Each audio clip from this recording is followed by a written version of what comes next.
Hey, Merianne, I am so excited to be here with you today Me and have too. this discussion.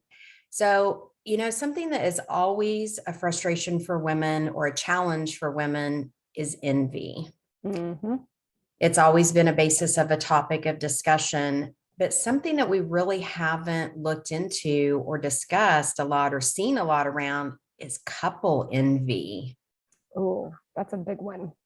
There's a Yeah. lot of dissatisfaction that people experience in their own relationship just by comparing their relationship to some perceived perfect couple.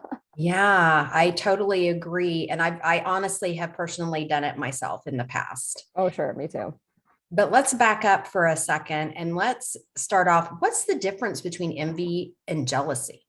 Ooh, that's a really good distinction. And most people don't make the distinction. So my degree's in linguistics, so I'm really careful about these kinds of language distinctions, Yeah, but they're used interchangeably in language. And so we have to be, cognizant of which one is actually being meant when they're using them interchangeably. So envy is more like covetous, right? Being covetous, seeing something that somebody else has and wishing that we had it. And jealousy is actually more having something already and being afraid of losing it. Ah, okay. So it's a big difference. That is a big difference. And They're honestly, both, I did not make that distinction. yeah, they're both based in fear. So a lot of times people get stuck on, there's a passage in the Bible that says that our God is a jealous God. Mhm. Well, if God already has everything, how could he want something? Right. Right. But jealousy is actually God has us and is afraid of losing us, which I actually don't really subscribe to God being afraid of anything, but but it makes more sense in that context, right? That jealousy is afraid of losing, right? And if anybody's been in a relationship where their partner has been jealous or they got consumed by jealousy, it was that fear of losing your person to somebody else. Yeah. So what happens, like I know for me personally, something I learned a few years back was if we take these emotions that are more of a negative context, such as envy, jealousy, resentment, those types of things, and we hold on to them and we don't know how to release them properly, that it actually will physically manifest within our body, that it can cause disease Yep. and all different types of things that happen. I actually teach a 1 hour webinar on how to effectively and healthily, is that a word? Healthily Yeah. release your emotions so that they don't stay trapped in your body, because that actually happened to me. Like Mm-hmm. I held on to so much resentment and so much anger that it affected me physically. So what do you know about that as far as people with this particular type of emotion if somebody has that couple's envy?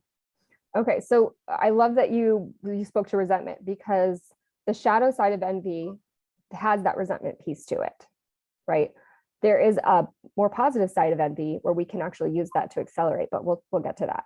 So the shadow side of envy meaning, okay, this person has something that I desire, and I'm going to go ahead and resent them for it because I believe I can't actually have it. I want it. I think I would enjoy it, but there's something going on in the background that's saying or justifying why I can't have it. And it's really, I'm keeping myself from it, Yeah. which is me hating on myself, but I can't hate on myself. So I have to project it onto the other.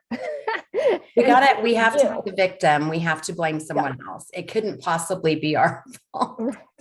Right. And that couple envy, I don't know this empirically, but I would um, suspect that it happens more in women. And the reason why is evolutionarily, biologically, women are the mate selectors, right? We're more selective when it comes to choosing a mate.